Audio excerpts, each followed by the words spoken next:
Hello everyone, welcome to the session. A very good evening to all of you.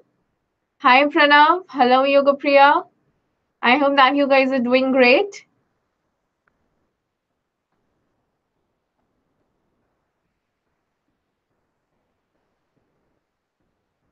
A warm welcome to all of you guys. Welcome to the session.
Hello everyone, welcome to the session. A very good evening to all of you. A warm welcome to all of you to this session. I hope that you guys are doing great. Hello Khushi, hi Mohammed, hi Kanchan. Hi Saksham, hello Asad, hi Muskan, hello Aishwarya, hi Krupa, hello Alina. Hi Arjun, good evening. A very good evening to you too. Hello Rifat. A warm welcome to all of you guys. I hope that you guys are doing great. Hi Neha. Hi Anshu. Hello Anmol. Hi Pushkar. Hi Ashwarya. Okay guys, so now I think that without wasting much time, we should give a kickstart to our session. And here we are beginning with a sneak peek as we have been doing till now. Alright. So the first question is, who is the dramatist of the drama The Dear Departed? And right in front of you, three options are given. First one is Stanley Houghton, second is D.H. Lawrence, and the third one is William Shakespeare. So which one is the correct out of these three? Which one is correct? Is it option number one, option number two, or option number three? Hi and hello guys. Hi and hello to each one of you. Okay, so I'm getting answers. People are saying Stanley Houghton, Anmol is saying one, Pushkar is saying one, Muskan is also saying the same, Soumya. Absolutely correct, guys. This is Stanley Houghton. Very good. Now let's go to the next question, which says, are these terms, phrases found in the Dear Departed? First is, he was drunk this morning. So is it that you will find it in this play or not? Is it given in this drama or not? Yes or no, guys? Answer this in yes or no. Will you find this very phrase in this drama or not? Yes or no, guys? Okay, people are saying yes. Rigfat, Neha, Aditya, Pushkar. Okay, Apoorv. Okay, absolutely correct, guys. This is what you will find in this particular drama. Now, next statement. Liberty, freedom, tyranny is dead. Will you find it in this very particular drama or not? Yes, guys, absolutely correct. The answer for the first option was yes. Now this one, liberty, freedom, tyranny is dead. Which one is correct? Okay, so no. All right, absolutely correct, guys. We have no for this. Now the third one. Yes, it's a fatal mistake. Will you find it in the Dear Departed or not? Absolutely correct, guys. You're going well now. I'm coming to the third option, which says yes, it's a fatal mistake. Will you find it? Okay, Anuj is saying yes. Muskan is saying yes for the third one.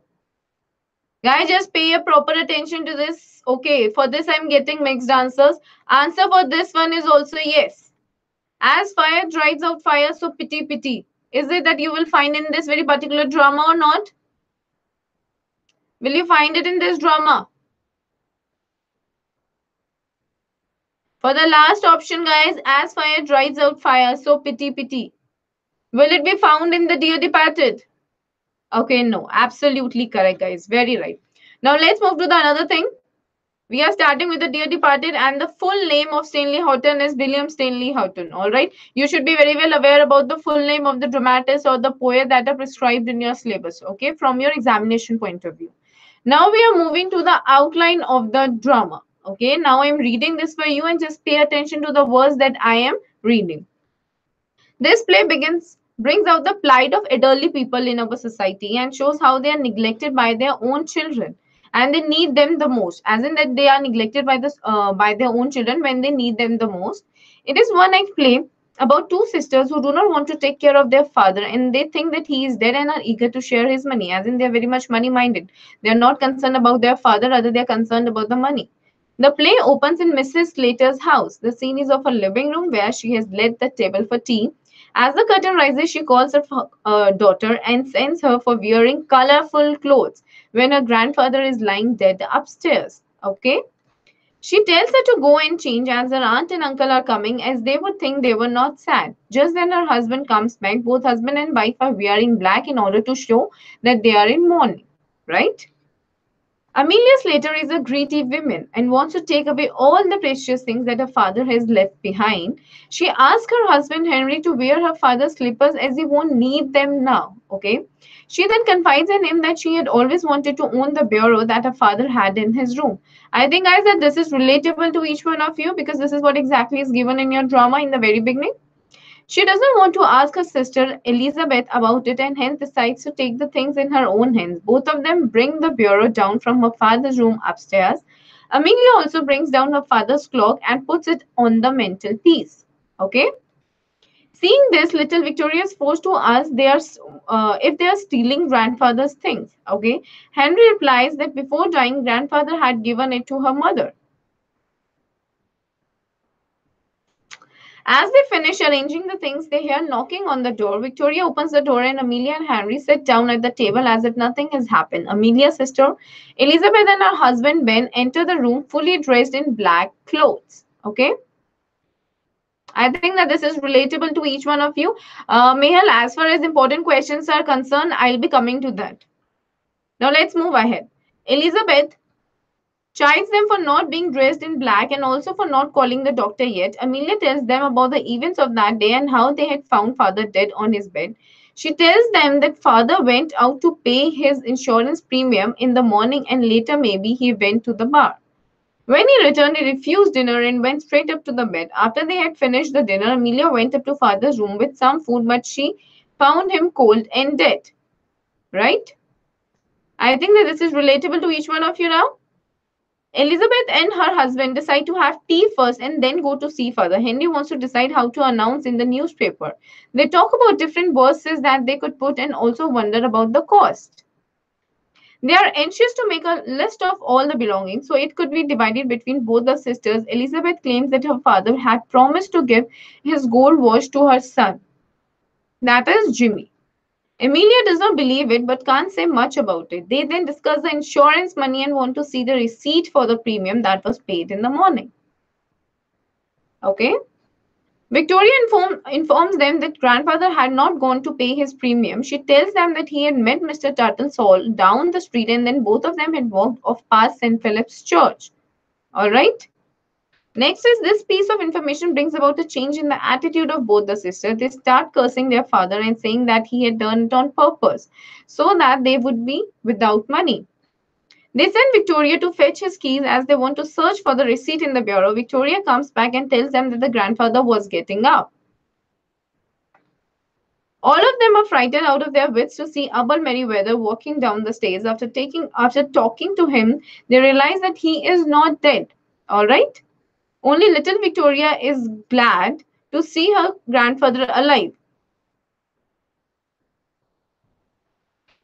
Mr. Abel wants to know why everyone is dressed in black, and to this they just lied to him about somebody dying in Australia. He also recognizes his bureau, and this leads to a quarrel between the sisters. Mr. Merriweather tells them about his new will, according to which all his property will go to the person whomever he is living with all the time of his death. Okay, guys, this is actually one of the important things that took place in this drama. Now, both the sisters want their father to live with them, but he amazes all of them by telling them about his upcoming wedding. He thanks Amelia for bringing the bureau down so it would be easier to move it out. He further invites them to his wedding and leaves their house, leaving everyone gaping. Okay, guys? So, this was exactly the scene of the entire drama. In case of your drama, you should be very well aware about the statements or the dialogues that were spoken by the respective people. Okay? All right, guys? Okay, good. Now we are coming to the section of the quick session, guys, and these questions are quick. All right, you will be able to go through these questions easily. So, question number one is true or false. First is Mrs. Slater wanted the bureau for her husband Henry because he always liked it. Moreover, she felt it was okay to have this kind of mentality. Is it true or false? Is the statement true or false, guys? From your examination point of view, character sketch of Mrs. Slater is really very important. And apart from that, RTCs, that is reference to context questions, can also be asked in your examination. So in that case, be very well aware of all the dialogues that are spoken by the characters. And Mrs. Slater is quite an important character in this very particular drama. Okay. Okay. So first one is true. Right, guys? Whosoever said true, this is completely right. Second is, Mrs. Slater was not happy with the mourning dresses and that she and her family were wearing. Is it false or true? Is it false or true? Come on, guys, tell me. Okay, this is true. Absolutely correct. Now, the third one. Mrs. Slater was not concerned about the death in her family, but was more bothered about her appearance and how to be better than her sister. Is it true or false? Okay. Guys, this is also true. Okay. Now let's move to the another question which says, what is the reason for the Jordans taking a long time to get to the house of the Slaters? Moreover, from your examination point of view, the difference between the Jordans and the Slaters can also be asked, and moreover, the similarities between Jordans and Slaters can also be asked, as in similarity in the context of the love for their elders. Okay. So choose the correct option. First is the Jordans were late because they bought proper morning dress to wear before they came to Slater's house. Or the second one, the Jordans were late because they were unable to arrange proper morning dresses on time to wear before they come to Slater's house. Or you can say the third option, which is both one and two, or the fourth one, that is none of the above. Which one is? Which one is the correct answer over here in your second question? One, two, three, or four, guys? Come on, tell me. Okay, some are saying three, some are saying one. Okay, three. All right.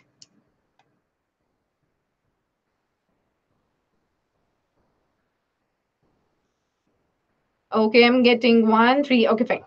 Guys, here the scene is that first one is correct. Now let's move to the another question. Third question. Ben appreciated grandfather when first he came to know that he had gone out to pay his insurance premium. Or second, he came to know that he had gone out to a public house. Or the third one, he came to know that he's a drunken old beggar. Which one is correct here? Which one is correct, guys? One, two, or three?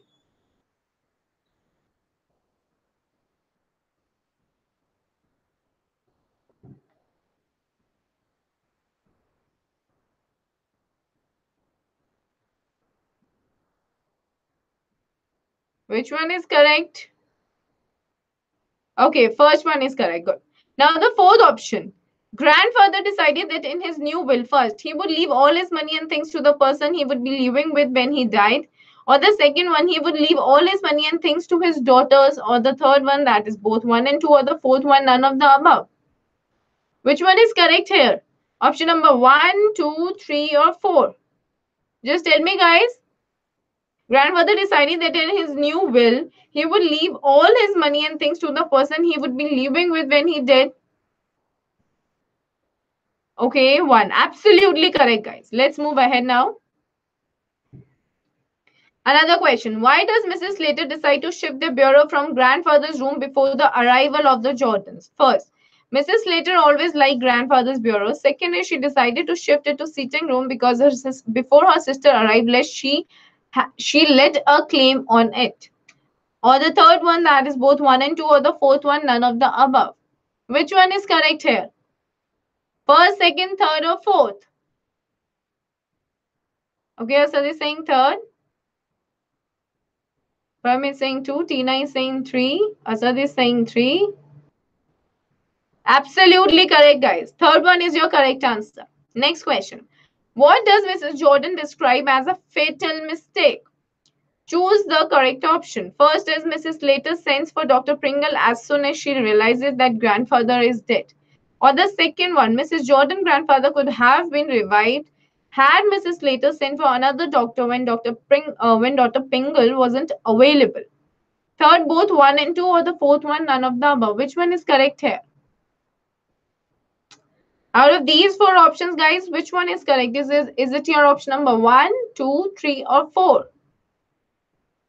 Okay, two. Absolutely correct, guys. Very good. Now let's move ahead. Question number seven. Who made this statement? I suppose it is in the family. Was it made by Henry? Was it made by Mrs. Slater, Mrs. Jordan, or you can say none of the above? Which one is correct here?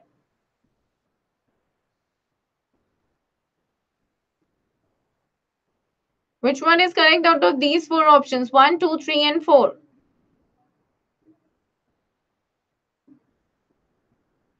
Okay, Aishwarya is saying one. Drevik is saying one. Anmol is saying four. Param is saying two. Okay, I'm getting mixed answer, that means. Okay, mixed answers are coming. Guys, this was a statement that was made by Henry. Okay, just pay attention to the words. As I said, that paying attention to the dialogues that are spoken in the drama is very important from your examination point of view. Okay, 8. The three things that grandfather planned to do on Monday next was first to pay his insurance premium, second to go to a lawyer and change his will, or the third one to go to St. Philip's Church and get married, fourth one to go to a lawyer and plan things in favor of his daughter, or you can say the fifth one. That is only one, two, and three. That is, these three options are correct, or you can say the fourth one is also correct. Which one is correct here? Okay, Asad and Ishwarya are saying 5. Rajiv is saying 2. Tina is saying 5. Absolutely correct, guys. Fifth one is the correct statement, as in the correct option. Next question. Who is the speaker of the following lines? For myself, it's such a relief to get into the black.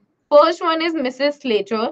Second is Mrs. Jordan. Third is Victoria. The fourth one, that is none of the above. Which one is correct here? Who made this statement? By whom was this statement made?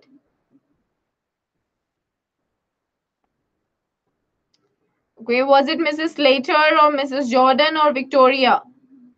Ishwarya is saying 2, Manish is saying 2, Serene is saying 1, and Leena is saying 1.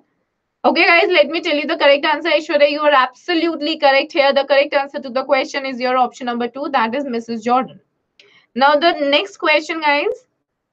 What was the shocking statement made by Mr. Aval in the end? Choose the right answer. First, he is going to marry Mrs. John Shorrocks, who keeps the Ringo bells. Second, he is going to take away his things and leave nothing for his daughters. Third is both 1 and 2, or the fourth one, that is none of the above. Which one is correct out of these four? Option number 1, 2, 3, or 4.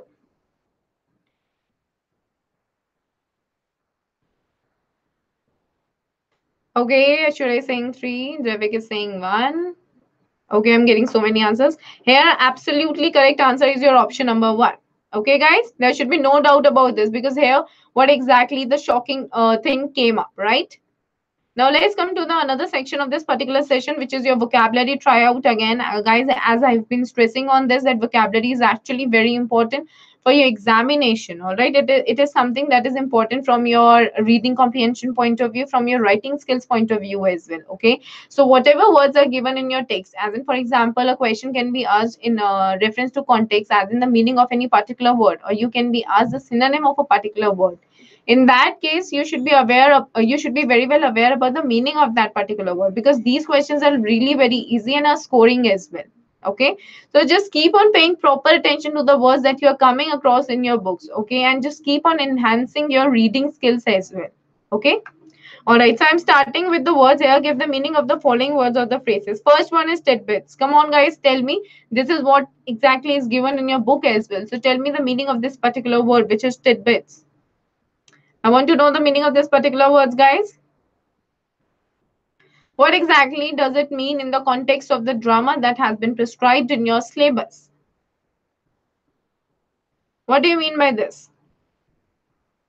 Very good, Muskan. A British weekly magazine, Ashwarya. Yes, very good. It is basically a British weekly magazine which was founded by George Newnes, right, in 1881, which was in mass circulation in England, right? I think that this is relatable to each one of you, correct? It's a weekly magazine. Very good, guys. Very good. Now the next term, precocious. What does it mean? Tell me the meaning of the word precocious. What do you understand by this term precocious?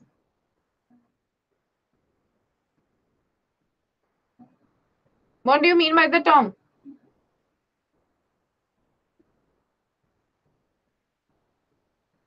Can we say that it basically means that a person who is completely in such a mental attitude which is more than his or her age, right?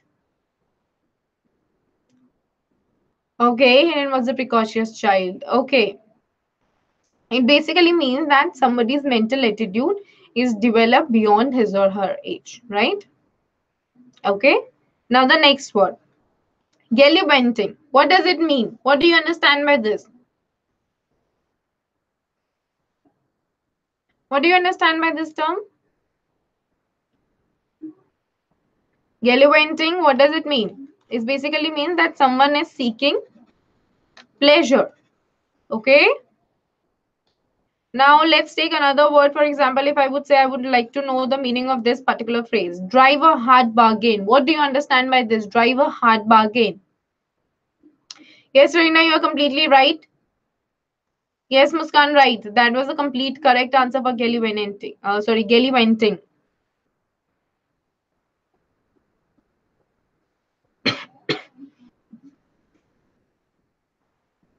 Give me the correct answer for the sixth option.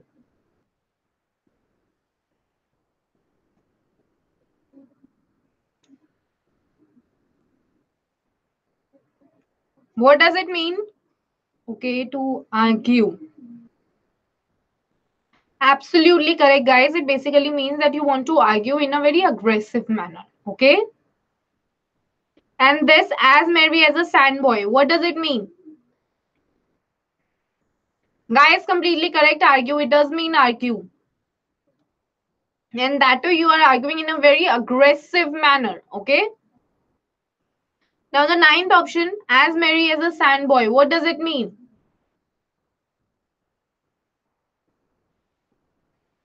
As merry as a sandboy.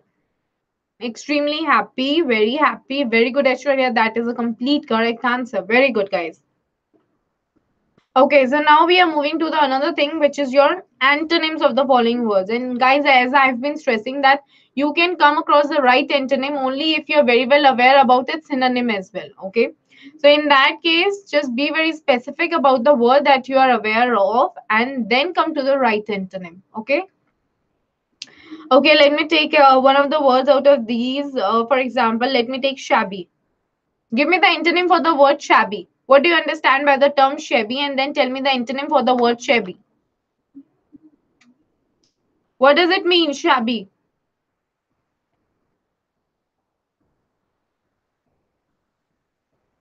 Okay, shabby. Okay, shabby. Ugly. Okay, fine. No, ugly is not the right word for shabby. What do you understand by shabby? Shabby is something that is not in a sorry, that is in a poor condition, right? So you can say the antonym as well dressed is the antonym. Okay.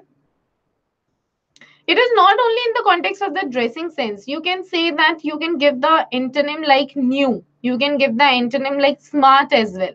Okay. It is not always in the sense of a dressing sense. Okay. So be aware, as in just keep on learning various meanings of a particular word, guys.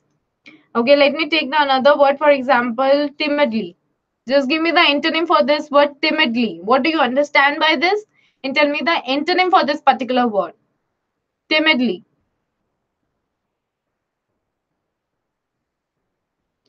Just tell me, guys, what is the meaning of this word?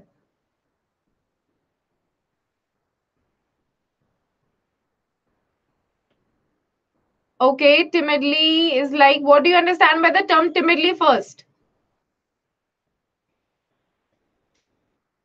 Okay, shy. Okay, fine, I'm getting the answer. Sluggish, punctual, boldly. Asad, that is completely a correct answer. Here I've got the right answer. Timidly is basically showing lack of courage. Okay. So the correct word for this, as in the correct antonym for this word, is boldly. Okay, guys. I hope that this is clear to each one of you, right? Okay. So guys, now the words will be taken in consideration by you all. Now we are moving on to the another section, which is your grammar assessment. Those such types of questions will not be asked in your examination, as in I'm talking in the context of grammar assessment.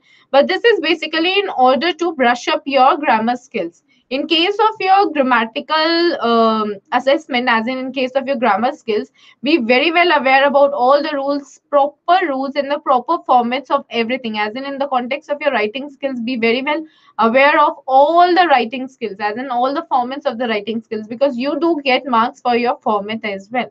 Okay, so here let's look at the questions that are given, which are actually very easy question. It doesn't dash delicate. Okay, it seems or seems, as in you can use both. Okay, I'm getting answers. Somebody is saying seems. Asa is saying seems. Muskani is saying seem. Guy, here seem will come because we find that we have already used does here. So with that, we will use simple first form of the verb. As in the root form, you can basically say, right? Okay. Now the next is second question. Ben is also dash complete new morning with black gloves and dash band around his waist. Will it be in a, into the, in the, or into a? Which one is correct? Which one is correct out of these four? Is it option number 1, 2, 3, or 4?